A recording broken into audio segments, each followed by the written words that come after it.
freedom of will is a crushing weight, and it's not always possible to choose. Though queer culture in Hollywood is as old as the industry itself, social pressures and studio power forced many stars of the past to lead double lives, some more discreetly than others. Here are 10 historical gay actors you'd never see coming. Number 10. Rock Hudson. Like so many all-American dreamboats of his time, Roy Harold Fitzgerald, better known to the world as Rock Hudson, made his way to Hollywood after World War II. But it didn't take long for this small-town dreamer to carve out his place as one of the ultimate heartthrobs in what became known as the Golden Age of Hollywood. Once called the Prince Charming of Hollywood, Rock Hudson was impossible to ignore during the 1940s and 50s. His dashing good looks and shirtless photos seemed to be everywhere, from magazine covers to the arts. Hollywood recognized the star power it had on its hands and wasted no time casting Hudson in over 60 films across nearly 4 decades. Can you blame them? The former Navy mechanic had it all: matinee idol looks and all-American charm, and a lean, chiseled physique that practically screamed leading man material. One glance at Roy Harold Fitzgerald and it was clear he was destined for Hollywood greatness. Under his stage name, Rock Hudson, he became a screen legend, starring in classics like Giant alongside Elizabeth Taylor and Pillow Talk with Doris Day. He even found success on the small screen with a role in the hit TV series Dynasty. But behind the polished facade of Hollywood's golden boy lay a secret Hudson was forced to keep hidden. He was gay. Gay in an era when it could have instantly ended his career. Here's where things get interesting though. You know how Hollywood producers went as far as issuing ultimatums or blacklisting entertainers once they got a sniff of their sexualities? Well, Hudson was actually different. When you're both famous and stunningly gorgeous, the industry becomes willing to bend the rules just as long as you play by theirs. Being gay wasn't the problem. It was simply that he had to keep it hidden. There were dozens of protocols in place for that, from staged dates with starlets and carefully suppressed news stories to exclusive underground clubs that catered to Hollywood's closeted elite. Like many celebrities of his era, Hudson had to pay a price and conform to Hollywood's carefully curated image of perfection.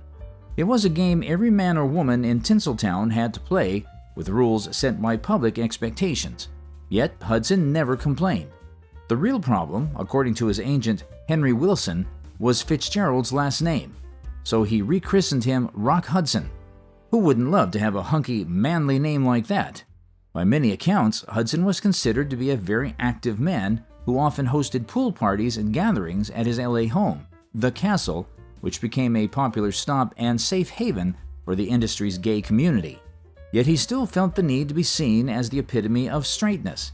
He wooed women despite his sexuality and agreed to a lavender marriage orchestrated by Universal Studios to maintain his image as a heterosexual heartthrob. Did it work all the time? Not exactly. Word got out that his pool parties, described as blonde bacchanalias, were legendary, and keen-eyed viewers began to notice subtle clues in his film choices. In the 1955 Douglas Sirk melodrama All That Heaven Allows, which explores the dangers of social nonconformity, Hudson's role seemed like an uncanny commentary on his own life. Similarly, in the 1959 rom-com Pillow Talk, he played a straight man pretending to be gay. His line, "I don't know how long I can get away with this act," seemed to hint at his own struggle with his public persona. Even his character's pseudonym, Rex Stetson, sounds a bit like Rock Hudson, which was itself a screen name. The final crack in the wall was his divorce from Phyllis Gates. Feeling abandoned by Hudson, Gates hired Hollywood lawyer Jerry Giesler and later brought in private detective Fred Otash to investigate his sexuality. Using his famous unconventional methods and ties to the Confidential tabloid, Otash set up a sting operation. He gave Gates a script to confront Hudson, leading to a secretly recorded conversation about his homosexual affairs. During their discussion, Gates accused Hudson of neglecting her and having relationships with men, using psychological tactics and direct accusations. The recording was meant to pressure Hudson into agreeing to a favorable divorce settlement. In the end, Hudson agreed to provide Gates with their Hollywood Hills home, weekly payments, and stock in his production company. It was the only way to avoid a messy court case and keep his name out of the headlines. Hudson's private life remained a well-guarded secret until 1985, when he publicly revealed that he had been diagnosed with AIDS, a move that brought much-needed attention to the disease and helped reduce its stigma. He became the face of AIDS, and his death in 1985 played a pivotal role in raising awareness and prompting fundraising efforts. But it also brought home the reality of gayness to audiences. If a macho heartthrob like Hudson could be gay, despite wooing Jane Wyman and Elizabeth Taylor on screen, then so could anyone. Even more so for the next guy on our list, who was in league with Rock Hudson for living the closeted Hollywood lifestyle.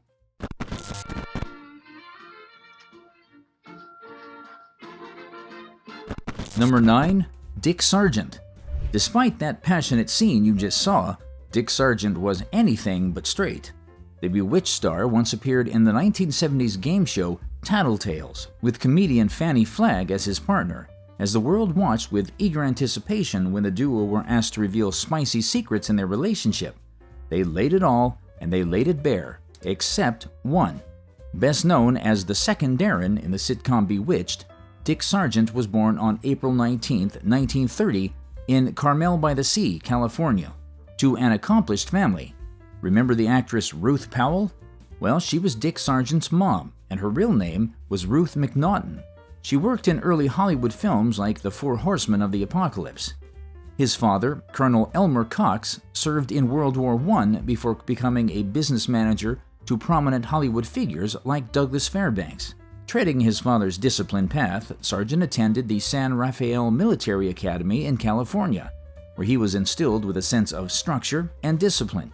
Later, he followed his mother's artistic inclinations to pursue drama at Stanford University, where he participated in over 24 productions with the Stanford Players Theater. It's safe to say he was born with the talent. After college, Sargent secured his first major film role in 1954's Prisoner of War, which let the world know just how good he was at handling intense drama. He quickly followed this with appearances in popular films like The Great Locomotive Chase, starring Fess Parker and Bernadine, where he played the charming Sanford Fofo Wilson. With back-to-back success, in these early roles, directors and viewers had to take Sargent seriously. In the late 1950s and 1960s, Sargent landed many leading roles, including Operation Petticoat alongside Cary Grant, and The Ghost in Mr. Chicken with Don Knotts. He also became a familiar face on television, starring in comedies like One Happy Family and Broadside. But personally, I think his career-defining role came in 1969 when he replaced Dick York as Darren Stevens on the hit TV series Bewitched. Sargent played the role for 3 seasons, not only bringing a refreshing interpretation to the character, but also earning a place in television history. But hey, he was more than just an actor. Beyond television, Sargent was a heavy philanthropist, and throughout the 1980s, he partnered with actress Sally Struthers to advocate for the Christian Children's Fund, helping underprivileged children worldwide. He also supported causes such as the Special Olympics, world hunger, and AIDS research. Despite being widely perceived as a heterosexual heartthrob, Sargent, much like Rock Hudson, hid his homosexuality during much of his career. He feared the pervasive stigma against LGBTQ+ individuals in Hollywood at the time, as well as the likelihood of losing his career. Should we have guessed his sexuality much sooner, though? Perhaps. You may not have noticed, but Bewitched mirrored the struggles of gays and lesbians who had to conceal their true identities to blend into society. The show also featured several gay actors, including the flamboyant Uncle Arthur, played by Paul Lynde, and Maurice Evans, who portrayed Samantha's father and was rumored to be gay.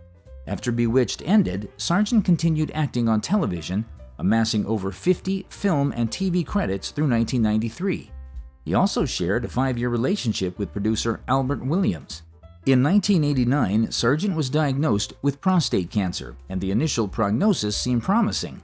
However, as his health declined, he feared people might assume he had AIDS, so in 1991, he publicly came out as gay on National Coming Out Day, hoping to provide a positive role model for young gay men struggling with their identities. The following year, Sargent and his close friend Elizabeth Montgomery served as Grand Marshals for the Los Angeles Gay Pride Parade.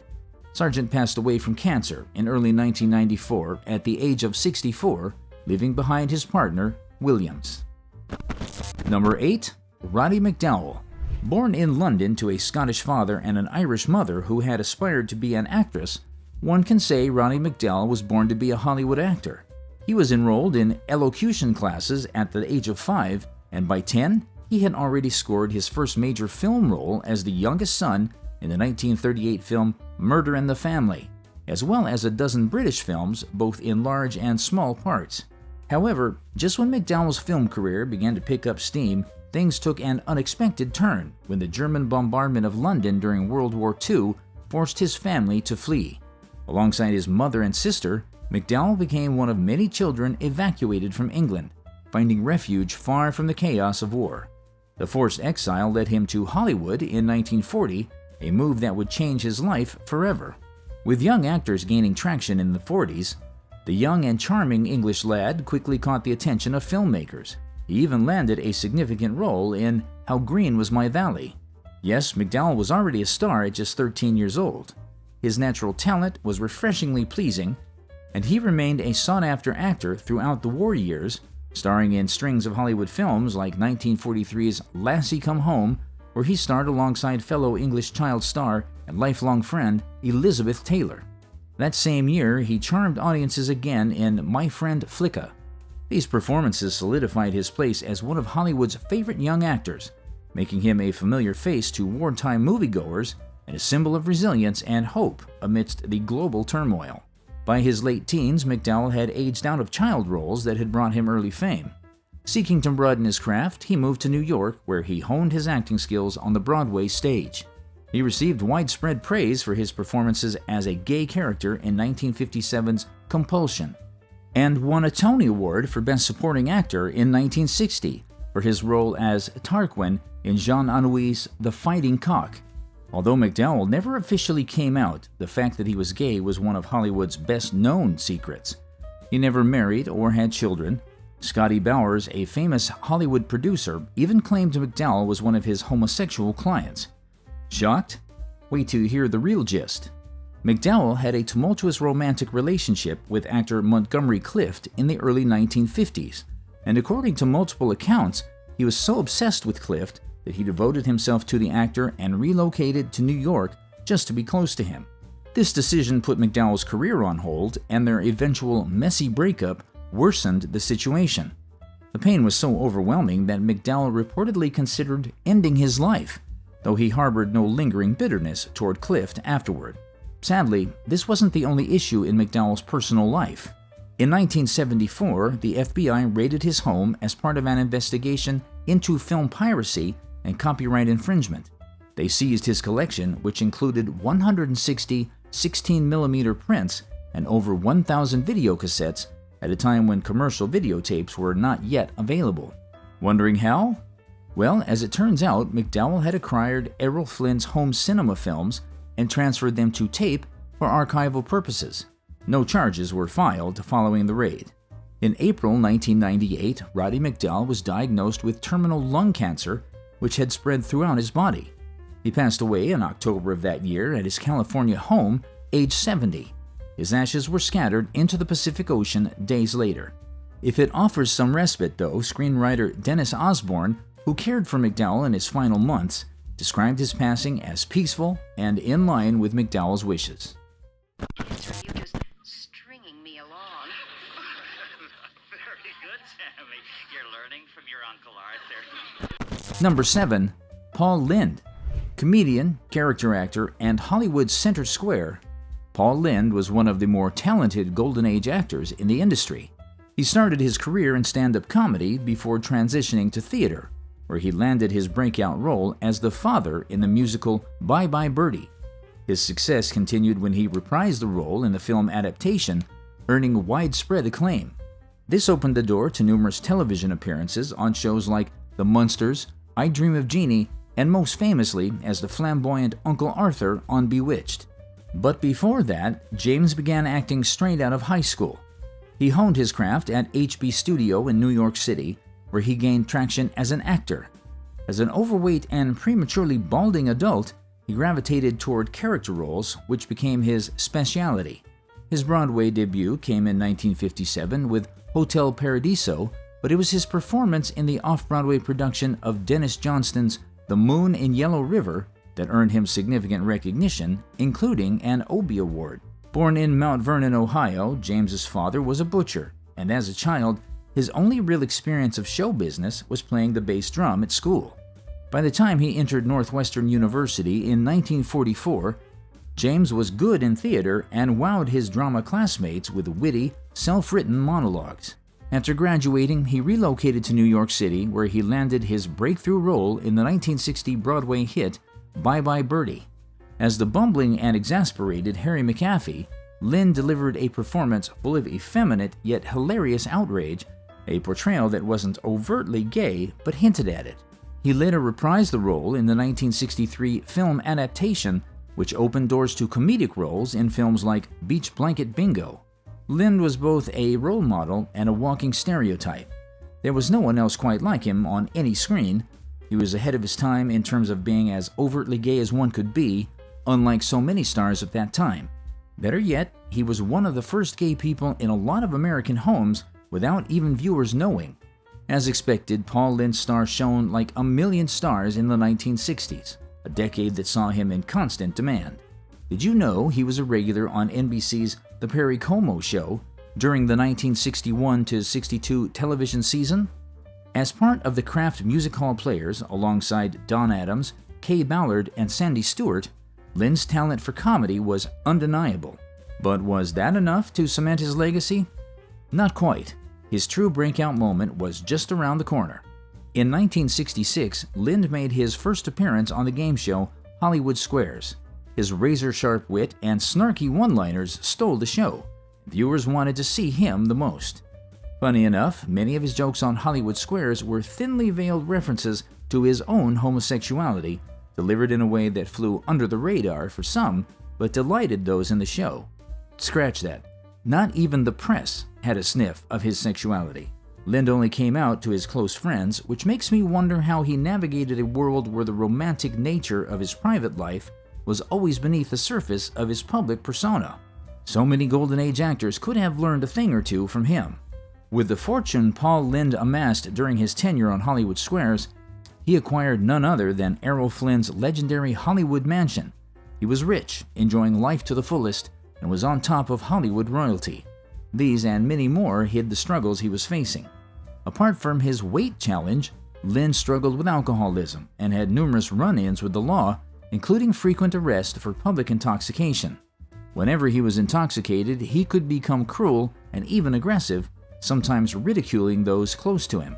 Worse, on July 18, 1965, Lynde was involved in a tragic incident at San Francisco's Sir Francis Drake Hotel. While he and a young actor named James Bing Davidson were drinking heavily, Davidson accidentally fell to his death from the 8-story window of their hotel room. Reports at the time, including one from the Associated Press, described the fall as occurring during horsing around, adding a layer of sorrow to an already shocking event. He also blamed his sexuality for keeping him from better roles, but it also may have been his reputation as a mean and occasionally violent alcoholic. Lynde managed to quit drinking at the age of 53, but it was too late. He died of a heart attack 2 years later. Number 6. Cesar Romero. Do you remember how we were all shocked to see Cesar Romero get the nod to act as Batman's arch-nemesis? I mean, come on, he was an unexpected choice. He was 6'3", and the Latin from Manhattan was unproven in such roles. Born in New York to a Cuban mother and a Spanish father, Cesar Romero's career began in the early 1930s when he frequently portrayed the suave Latin gigolo. But he went on to play Italian gangsters, Afghan rebels, reformed gangsters, and Shirley Temple's turban-wearing Hindu friend in The Little Princess. He was raised in Bradley Beach, New Jersey, where he attended top schools. However, his comfortable upbringing took a sharp turn when his parents lost their sugar import business and suffered significant losses during the stock market crash of 1929. Romero's success in Hollywood enabled him to support his large family, who eventually relocated to the West Coast to be near him. But he struggled at first. When World War II came, Romero voluntarily enlisted in the United States Coast Guard as an apprentice seaman and served in the Pacific Theater of Operations. A press release from that time stated that Romero saw action during the invasions of Tinian and Saipan. The article also highlighted that he preferred to serve as a regular member of the crew and was eventually promoted to chief boatswain's mate. Enter the 1930s, and Romero routinely played Latin lovers in films, usually in supporting roles. He starred in his portrayal of the Cisco Kid in 6 westerns between 1939 and 1941, but refused to be confined to just one genre. Romero expanded his range, showcasing his talents in musicals alongside the iconic Carmen Miranda and Betty Grable. Films like Weekend in Havana and Springtime in the Rockies in the 1940s revealed another side of his skill set: dancing and comedy, all wrapped in vibrant, high-energy performances. And did he stop there? Not quite. Romero even took on a minor but memorable role in the 1942 musical Orchestra Wives, where he played St. a piano player in Glenn Miller's band. At 20th Century Fox Films, he starred opposite Carmen Miranda and Betty Grable in such films as Weekend in Havana and Springtime in the Rockies. As far as personal life goes, Romero never married and had no children, but made frequent appearances at Hollywood events escorting actresses such as Joan Crawford, Barbara Stanwyck, Ann Sheridan, and Jane Wyman. He was almost always described in interviews and articles as a confirmed bachelor. That said, what's not so well known about Romero is that he was gay. He remained in the closet to the public for the entirety of his career, but was out to friends and colleagues in the industry. In 1996, Bose Hadley published Hollywood Gays, a book that allegedly featured interviews in which Romero came out. Romero passed away 2 years before the book's release, and while some of the interviews in the book are disputed as potential forgeries, many of them remain uncontested. Romero passed away on January 1, 1994, just 45 days shy of his 87th birthday, from complications related to a blood clot while being treated for bronchitis and pneumonia. His body was cremated, and his ashes were interred at Inglewood Park Cemetery in Inglewood, California. In recognition of his contributions to both the motion picture and television industries, Romero received 2 stars on the Hollywood Walk of Fame, one at 6615 Hollywood Boulevard for film and another at 1719 Vine Street for television. Up next is a name that'll shock you to your bones. Here's a hint. He was famous for his handsomely debonair aura and mid-Atlantic accent. Oh, you're Bruce Bowen? Yes. Who is he? Who are you? My name's Pete Davis. Well, Mr. Davis, is this any concern of yours? Oh, no. Well, from now on, I thank you to keep your nose out of my... Number 5. Cary Grant. Yes, you heard right. Cary Grant, the peak ladies' man and 5-time husband, was gay or bisexual at best. Renowned for his drop-dead gorgeous looks and acting talent, Cary Grant quickly rose to stardom in the 1930s. He was a ladies' man whose 5 marriages did little to quench his burning passion for love. However, in recent years, fresh insights into Grant's personal life have sparked speculation. One notable revelation is that Grant lived with fellow actor Randolph Scott for several years, and rumors have long swirled about the nature of their relationship. Many have suggested that the two were romantically involved, although the details remained shrouded in mystery, leaving much to the imagination. Appearing in more than 70 films, including classics like The Awful Truth, Bringing Up Baby, His Girl Friday, and The Philadelphia Story, Cary Grant became one of the most iconic actors of the Golden Age. Despite his immense fame, he came from very humble origins, yet he came from extremely humble beginnings. Born into an impoverished family in Bristol, he faced an unhappy childhood, marred by his mother's absence and his father's alcoholism. But did hardship define him? Not entirely. In fact, it sparked his drive for something greater. His attraction to theater began at a young age when he visited the Bristol Hippodrome. At just 16, Grant took a bold step, joining the Pender Troupe as a stage performer on a tour of the United States. Was he ready for such a leap? Perhaps not, but the experience proved transformative. After a string of successful performances in New York City, he made a pivotal decision: to stay and carve out a future in the city that never sleeps. By the 1920s, he had firmly established himself in vaudeville, touring the United States and refining his craft before finally making his way to Hollywood in the early 1930s. In this decade, Grant appeared in crime films and dramas like 1932's Blonde Venus and She Done Him Wrong a year later. After that, he starred in romantic screwball comedies such as The Awful Truth, Bringing Up Baby, and The Philadelphia Story. To date, they're still referenced among the greatest comedy films of all time. In any case, though he never publicly spoke about his sexuality, there are a couple of reasons to believe that Grant, despite marrying 5 different women, may also have had romantic relationships with men. Plus, his relationship with costume designer Ori Kelly and actor Randolph Scott often blurred the line of platonic bromance. The latter, in particular, was Grant's roommate at a beach house during the 1930s. They lived together, on and off, for 12 years. To add to the intrigue, Grant's 4th ex-wife, actress Diane Cannon, shared with Ultraview an instance when, on the ship to England, she saw him acting very flirtatious with the captain. In Scott Iman's biography, Cary Grant, A Brilliant Disguise, Grant's friend Bill Royce recalled a conversation in which Grant hinted that he had been basically gay in his youth before identifying as bisexual and then straight. Grant was also said to view sexuality as something fluid, much like an actor exploring different roles.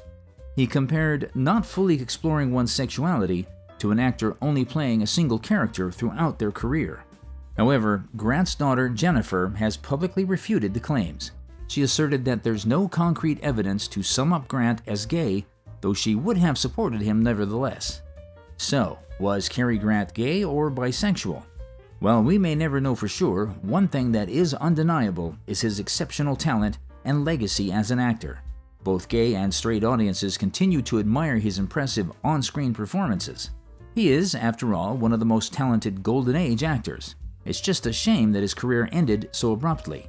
In 1966, Cary Grant retired from acting to focus on raising his daughter, Jennifer. Disillusioned with Hollywood and finding few scripts he liked, he felt the golden age of cinema had ended after making Charade. He showed little interest in a comeback, humorously dismissing the idea. In the 1970s, he sold the negatives of several of his films to television for over $2 million, a sum equivalent to $11.3 million today. Number 4. Robert Reed. Every Tom, Dick, and Harry knows Robert Reed as the head of the house Mike Brady on The Brady Bunch. But who's considering the lengths he went through to get there? As a young man, Reed joined the 4-H Club, but he was more passionate about acting and music. After graduating high school in 1950, Reed studied drama at Northwestern University, where he appeared in over 8 plays. He also studied briefly at the Royal Academy of Dramatic Art in London and performed in Summerstock Theatre in Pennsylvania. In 1964, Reed made his Broadway stage debut as Paul Bratter in Neil Simon's Barefoot in the Park, replacing Robert Redford, and the rest became history. He had a couple of good stints and plays before getting into films, where figureheads welcomed him with open arms. That said, what if I told you Mr. Reed didn't actually enjoy his time on The Brady Bunch? No, scratch that. What if I told you he didn't even want to portray Mike Brady? From the start of The Brady Bunch in 1969, Reed was unhappy with his role as Mike Brady, feeling it was beneath his training as a Shakespearean actor.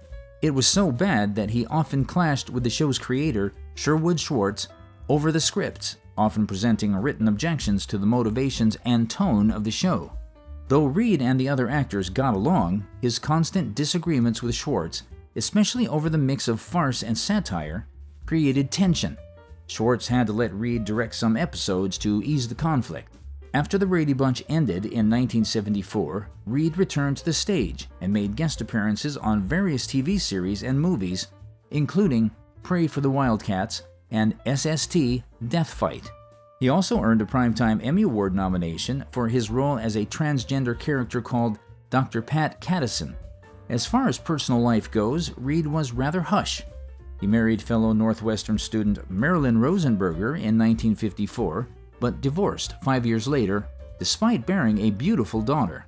Not much has been said as to why the marriage crashed, but Reed kept his sexuality a well-guarded secret. He knew public knowledge of his true sexual orientation during that era would likely have damaged his career. It was only after Reed's death that his Brady Bunch co-stars, including Barry Williams and Florence Henderson, publicly acknowledged his sexual orientation, revealing that the entire cast and crew had been aware of it. In a 2000 interview with ABC News, Florence Henderson reflected on Reed's struggles with his sexuality. noting that while he portrayed the perfect father and husband on screen, off-camera he was an unhappy person. She believed that had Reed not been forced to live a double life, much of his anger and frustration could have been alleviated. Barry Williams also shared his thoughts on Reed's reluctance to discuss his sexuality, saying that Reed never opened up about it to anyone because it could seriously have harmed both his career and the show's success. In November 1991, Reed was diagnosed with a rare form of colorectal cancer. He only allowed his daughter Karen and close friend Ann Haney to visit him in the hospital because he wanted to die quietly without media attention. His wish came true when he passed away on May 12, 1992, age 59. At first, his death was attributed to cancer, but later it was revealed that Reed was also HIV positive, having been diagnosed in spring 1991. Before we go into the last 3 shocking picks, why don't you subscribe to the channel and turn on post notifications to keep abreast of all our latest releases. One more question. Do you have any special advice for the young people who drive? Take it easy driving. The life you might save might be mine. Number 3, James Dean. It hurts so much how James Dean's story is one of brilliance and heartbreak. An iconic American actor remembered for his unforgettable roles in East of Eden, Rebel Without a Cause, and Giant, his career was as brief as it was impactful. But have you ever wondered how much of his craft was shaped by his turbulent beginnings? Growing up, Dean shared a special bond with his mother, who nurtured his artistic spirit. But tragedy struck when she died of cancer, leaving him just 9 years old. What happens to a boy who loses his anchor so young? In Dean's case, his father sent him to live with his aunt and uncle in a quiet Indiana town, isolating him from the man who would later disapprove of his creative ambitions. But despite the strained relationship, Dean's passion for drama couldn't be extinguished. At first, he moved to Los Angeles, planning to study pre-law at Santa Monica City College. But after struggling academically in his pre-law courses, he weighed up his options and realized he'd be better off as an actor. Defying his father's wishes, he left pre-law behind and transferred to the University of California to focus on acting. However, he eventually dropped out and dove straight into the Hollywood grind, building connections, including a pivotal relationship with radio producer Rogers Brackett, who recognized Dean's talent while he worked as a car valet at CBS. It was an unlikely turn of events, but very crucial to Dean's career. You might want to remember the name Rogers Brackett, though. He's tied to a shocking twist that changes everything. Dean's undeniable talent earned him his first break with a small role in the 1951 television drama Hill No. 1. However, his rise to fame was far from instant. To support himself and attend as many auditions as possible, he took on odd jobs. Over the next few years, he landed minor roles before securing a part in the Broadway play See the Jaguar in later 1952. After that, he featured as a leading actor in Warner Brothers' 1955 production East of Eden, before following up his success with iconic performances in Rebel Without a Cause alongside Sal Mineo and Natalie Wood, and Giant with Elizabeth Taylor and Rock Hudson, the latter of which was arguably Dean's greatest performance. After completing Giant, James Dean took a brief break to unwind. He bought a $6,900 Porsche with plans to compete in the Santa Monica car race. But sadly, fate had other plans, a tragic one. On September 30th, 1955, Dean was killed in a head-on collision at just 24 years old. Both Rebel Without a Cause and Giant were released after his death, and he received a posthumous Oscar nomination for his performance in East of Eden. He also earned international recognition, including the Japanese Million Pearl Award and the French Crystal Star Award for his exceptional talent. Though James Dean's sexuality has long been a subject of speculation, Taylor seemingly ended the debate when she openly remarked that her closest friends were gay, specifically naming Dean. And oh, he's been romantically linked with leading men like Rock Hudson and Marlon Brando, the latter of whom biographer Darwin Potter stated to be in a complex and tumultuous relationship with Dean that lasted several years. Remember Rogers Brackett? He and Dean briefly lived together, and the relationship was believed to be romantic. Personally, I believe the most compelling proof of Dean's sexuality came directly from him. He acknowledged that while he was not gay, he was certainly not going through life with one hand tied behind his back. Being bisexual would make a lot of sense, given that he dated a number of powerful women, most notably the actress Pier Angeli, who he nearly married before she shattered his heart and married someone else. Keep watching for more shocking reports. Number 2. Tab Hunter. With his blonde hair and clean-cut charm, Tab Hunter became a Hollywood heartthrob during the 1950s and 1960s. In his 20s and 30s, he starred in over 40 films, blew away audiences in numerous roles, and graced the covers of hundreds of magazines. But make no mistake, Hunter was more than just a pretty boy. He was only 15 when he lied about his age to enlist in the U.S. Coast Guard, and there he gained the nickname Hollywood for his penchant for watching movies rather than going to bars while on liberty. After he was discharged from his position following his superior's discovery, Hunter miraculously came across actor Dick Clayton, who introduced him to Agent Henry Wilson, the man who had already represented beefcake male stars like Robert Wagner and Rock Hudson. Hunter made his film debut with a minor role in the 1950 film noir The Lawless, before getting a big break in Island of Desire 2 years later. The film, primarily focused on the chemistry between Hunter and Lynde Darnell, instantly became a hit. Hunter became a leading face in the industry, and his dreams of being a Hollywood superstar were within reach until tabloid drama threatened to rock his entire world. In September 1955, the scandal magazine Confidential published a piece revealing that Hunter had been arrested for disorderly conduct in 1950. But here's the twist. This expose, along with another targeting Rory Calhoun's prison record, wasn't random. Both stories were part of a calculated deal brokered by Hunter's agent, Henry Wilson, to shield his biggest star, Rock Hudson, from having his sexual orientation exposed. Not only did Hunter's sexual orientation remain hidden, he also escaped the messy situation unscathed. By the end of the year, Hunter was crowned Most Promising New Personality in a nationwide poll. He was so famous that in 1956 alone, he received a mind-blowing 62,000 Valentines. Warner Brothers, ever the money merchant, quickly seized the opportunity by promoting Hunter to leading man status, pairing him with Natalie Wood in back-to-back hits, The Burning Hills and the comedy The Girl He Left Behind. The studio planned to take the golden pair further, envisioning Hunter and Wood as the William Powell and Myrna Loy of their era. However, Hunter had other plans. He rejected a third film with Wood, but still remained Warner Brothers' top male star from 1955 to 1959.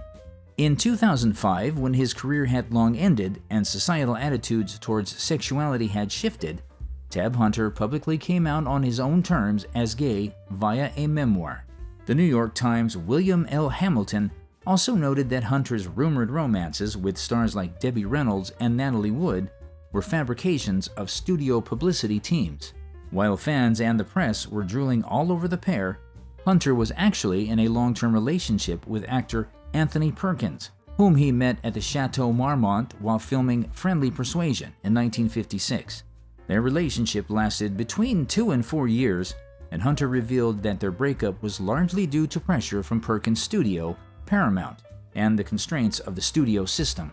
Reflecting on Hollywood's studio era, Hunter acknowledged how difficult and overwhelming it felt to live a double life. But it's hard to blame him. Apart from the possibility of losing his career, Hunter was also raised in a Catholic home and was a fervent follower of the faith. He lived happily until he passed away on June 8, 2018, 3 days away from his 87th birthday. The cause of death was said to be a cardiac arrest that arose from deep vein complications. Will you break my heart? No. Not even if I ask you to? No. Number 1. Ramon Novarro. If any of the previous stories pulled at your heartstrings, you might want to hold on tight for this one. The ending is so devastating that it's almost impossible to fathom. On October 30th, 1968, 2 young men arrived at a home in Laurel Canyon. They were welcomed inside by a 69-year-old man wearing a robe. Hours later, that same man was found dead, brutally beaten and lying in a pool of his own blood. The victim was none other than Ramon Novarro, Hollywood's once-revealed Latin lover. His tragic death not only shocked the world, but also exposed a secret he had worked tirelessly to keep hidden: his sexuality, something the actor struggled to reconcile with his Catholic upbringing throughout his life. Born in 1899 in Durango, Mexico, Roman Novarro fled to the U.S. with his wealthy family during the Mexican Revolution. They settled in Los Angeles, where the young, dreamy actor pursued a career in show business, working as a singing waiter while landing minor film roles under the name Ramon Samaniego. His breakthrough came in 1922 when director Rex Ingram cast him in The Prisoner of Zenda and suggested he adopt the name Ramon Novarro. The following year, he achieved his first major success with a role in Scaramouche. But it was his role in the 1925 film Ben-Hur: A Tale of the Christ that made Novarro a superstar. Initially cast after George Walsh was replaced by director Fred Niblo, the film featured a star-studded crew and extras, including Hollywood legends like Joan Crawford and Douglas Fairbanks. How, you wonder? With a staggering $3.9 million production cost, it was the most expensive silent film of its time. While it struggled to recoup its massive budget, the movie was good, and it made Novarro a Hollywood idol. MGM also raised his salary to $10,000 a week as fan mail poured in, praising his beauty and physique. Following Rudolph Valentino's death, Novarro inherited the Latin lover title, starring in swashbucklers like The Student Prince in Old Heidelberg and Across to Singapore in the late 20s. Alas, despite his immense talent, Novarro's career nosedived when talkie films became the norm. His English was good, but he had a Mexican accent, which significantly affected his career's longevity. Although Novarro appeared in talkies alongside stars like Myrna Loy and Greta Garbo, MGM chose not to renew his contract in 1935. He continued acting in supporting roles throughout the late 1930s and 1940s, but eventually relied on television work in his later years. The hefty $1,000 per film he earned during his 1920s peak was long behind him. Worse, his Catholic faith clashed with his sexuality. This made him addicted to alcohol, and it was his only means of coping. Curious to know what men he had relationships with?